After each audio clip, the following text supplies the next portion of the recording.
Okay, last step in the tutorial. Rigging and importing into Second Life. I'm sorry that the last video didn't come out so well. I mean, this one came out nice, and the ones before that, and the ones before that. I guess it's just because I was recording it and trying to show off that it decided it wanted to mess up. So I'm sure that when you actually do it, yours will come out all beautiful and stuff because, you know, there's not a camera there watching you. So let's use one of the hairs that actually did come out nice. So I have the hair here, and as you can see, it's a little heavy. Like I did in the last one. Oh, hang on one second. Hey, can you turn it down a little bit?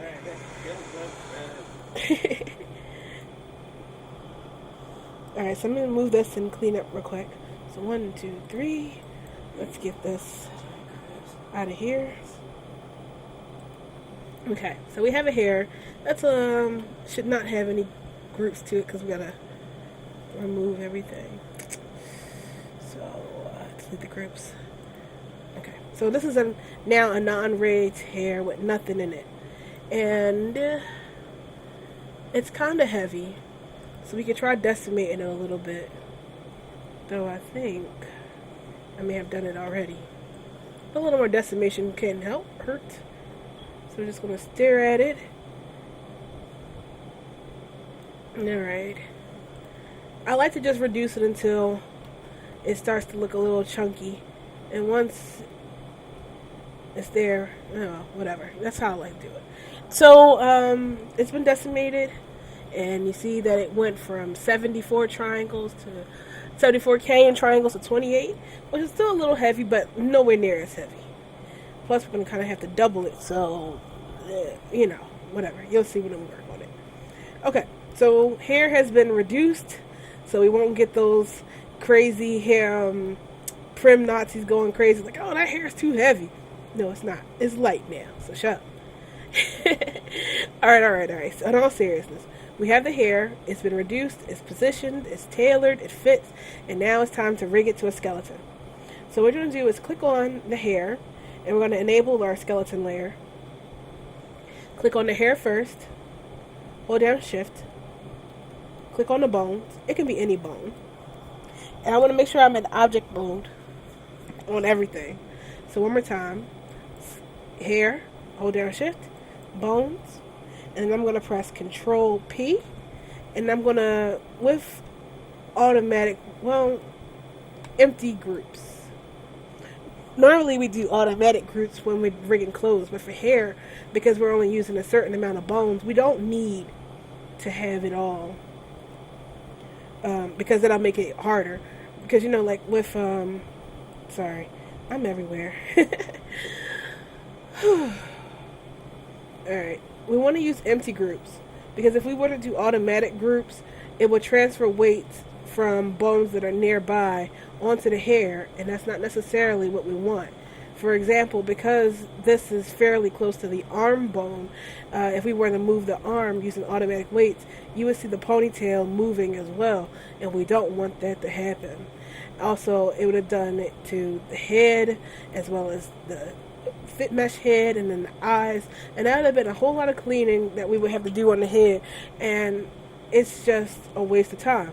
So what we want to do is use empty groups. That way we put the groups here onto the hair. As you see here, we have all the vertex groups from the skeleton, but we're not overloading it. They're empty. Alright, so because these groups are empty, we're going to have to put some weight onto it. Otherwise, Second Life will just accept it as a static mesh, which isn't good. So I found that the easiest way to rig it is to start out by selecting the head bone and make sure it's the M head bone. Do not, under any circumstances, rig your hair to head or M skull. Head or M skull. Do not use those. And you don't want to use it because some of those old school furry heads that are non-bento use these two bones for blinking their eyes or moving their jaw.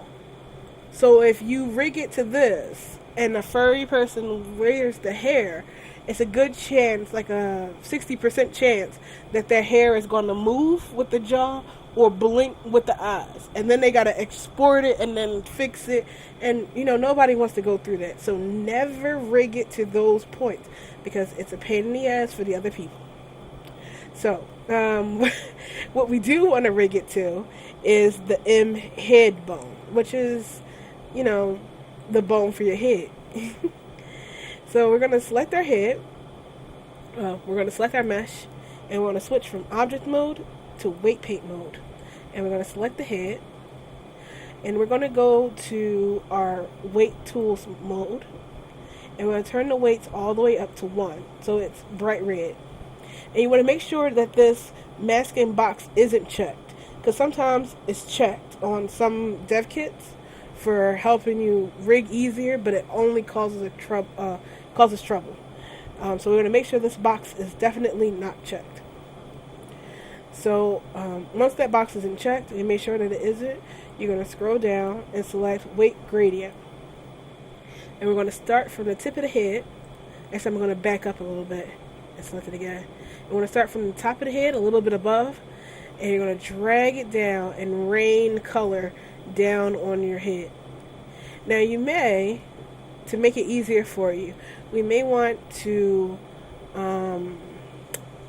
remove the texture solid feature right now and just have it plain. This will give us a better view of the mesh when we're weight painting. So I'm going to go to weight gradient again and rain down the red. You see it's that pretty ready bow. And for this, I want to move it all the way down to almost covering almost all of the ponytail. So it's like this. Let's do it from the back. Just rain it down like this. So we're going to press R and move the head, and you see that the hair now moves with the head. Now we want to create some sort of resistance because we want to make sure that the ponytail stays in the middle when the head is bobbing around like this. So this is actually a preference. Some people I've seen will use the chest for the anchor point, which is what we call that's holding it right here from the head. And I've seen some people use the pelvis. I guess I can see the point in using the pelvis because it covers the stomach and the chest because it's a child of those two. But the problem is your ponytail will be swinging if you move your hips in like an animation. Like I have a very sassy walk that's very pelvis heavy. So when I swing my hips about, my ponytail kind of sways from side to side. But it could be the same thing about something that's chest heavy and it moves. So it really is up to you. For this, I'm going to be using the pelvis as my anchor. So we're going to use the weight gradient again. And this time we're going to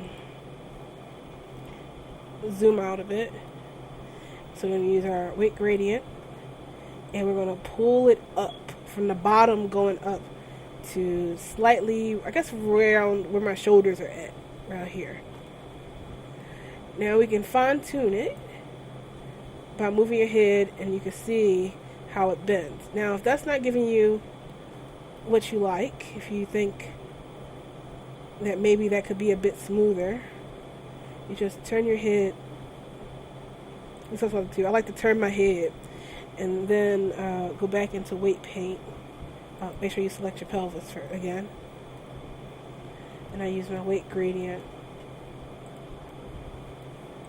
right up the body. See if it's getting a little smoother.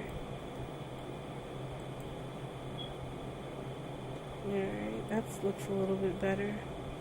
Now it's cool that you see that it's actually going in. We got some pelvis weight on the hair base, but we're going to remove it later on, so it's not a big deal. You just want to see how your ponytail moves, if it looks smooth or not. Alright, that's pretty smooth. Feel free to swing your head about. Double tap R and swing your head about to see if it looks right to you. Alright, if everything looks all rubber bandy and great, then you're done. So we got to clean up the pelvis weight that got into our head base because it's shrinking into the skull and we don't want that. So let's select our pelvis bone again. Zoom on in. Go back to the weight tools and turn it to 0. My favorite number. And clear it out.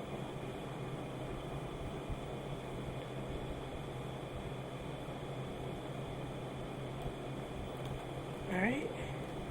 Let's select the head and do the same thing over here. Whoops. I didn't rig the eyes to that. So if you aren't seeing it shrink into the head, then we did a good job.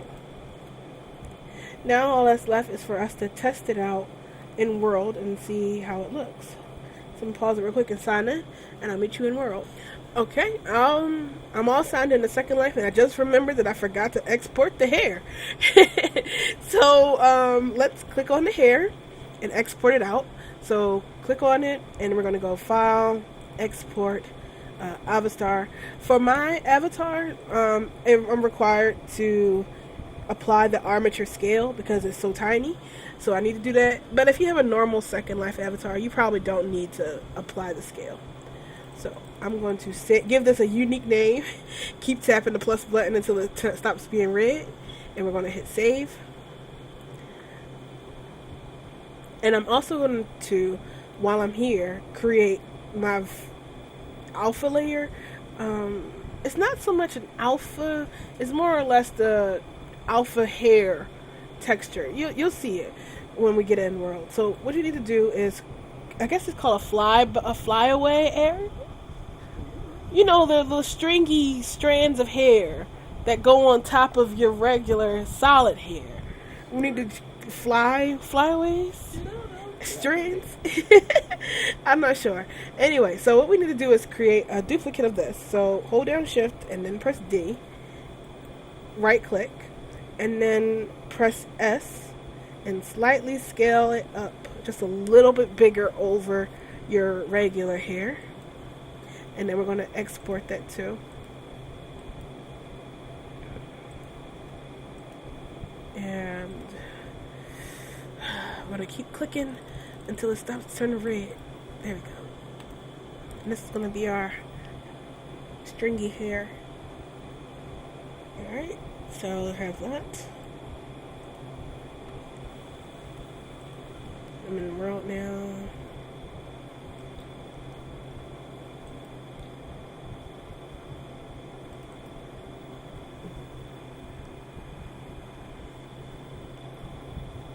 Remember to turn your lowest and low to 0. Include skin weight.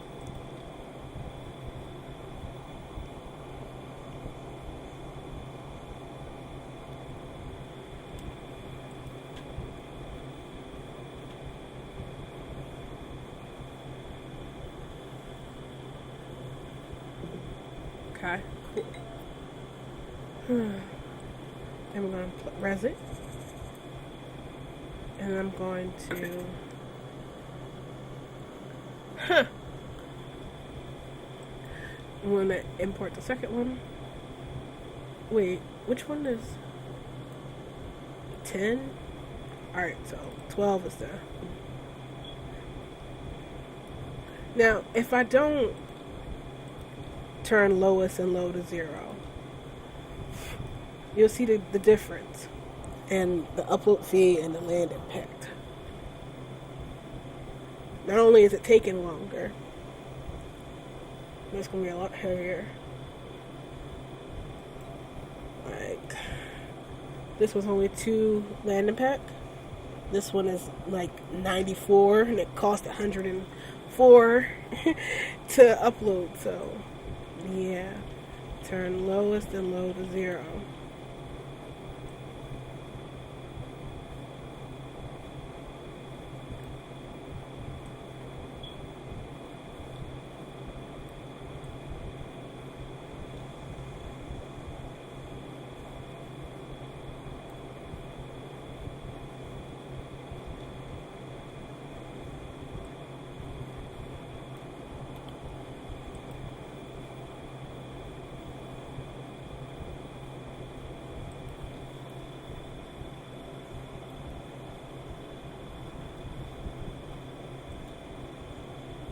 See? 12 and 1.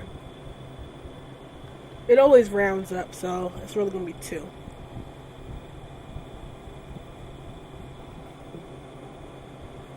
Okay.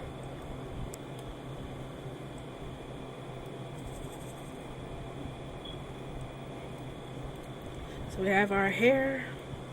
I'm going to name this Alpha. And this is the solid.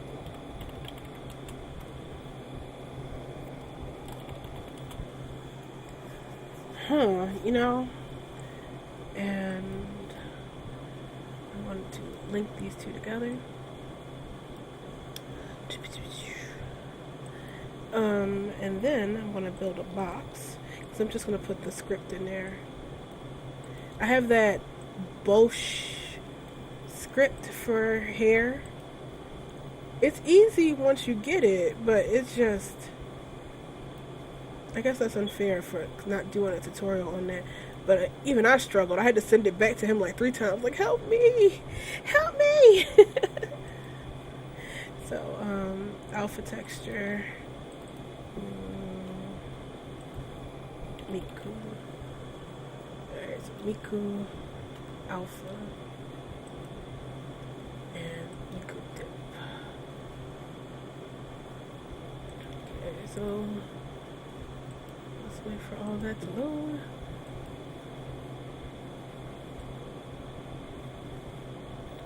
That's some blending. It's actually 2 different colors. I think I mislabeled this one.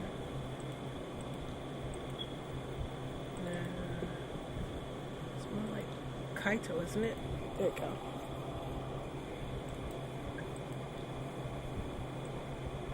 So I like to experiment when I'm working on these hairs. Sometimes I like to use the alpha blending on, and then sometimes I just use alpha masking. And then let me change my light because this one's kind of harsh. Of course I miss.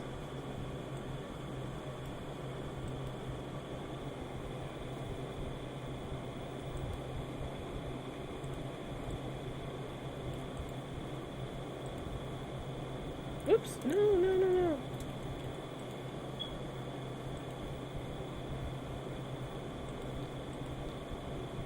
Okay, cool. Alright, so let's test it out and see which one looks best. Okay, I had the first one. Oh, wait, I got my tomato on. Take my tomato head off. Alright, so we have ponytail. It's moving. Not bad. Let's see how it looks with the mask.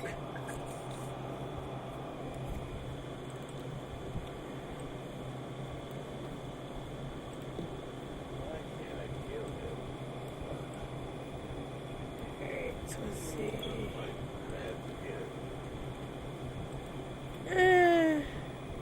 It's about the same, don't you think?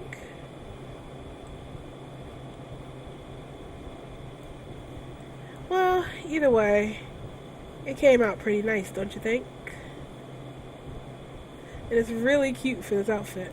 Now, ignore the box. The only reason I have the box is because when you go to script your hair with that system, you need to have a box and not the hair as the mother prim, and that has to be the child prim. So this is how I make hair now. Hopefully this will be able to help you out. And if you got any questions, feel free to ask. We'll work it out together, and then we'll have more hair in the Second Life. Anyway, so that's it, and I hope it helps you. I look forward to teaching you something else new if we find something more exciing. It's been Zero, and good luck with your project.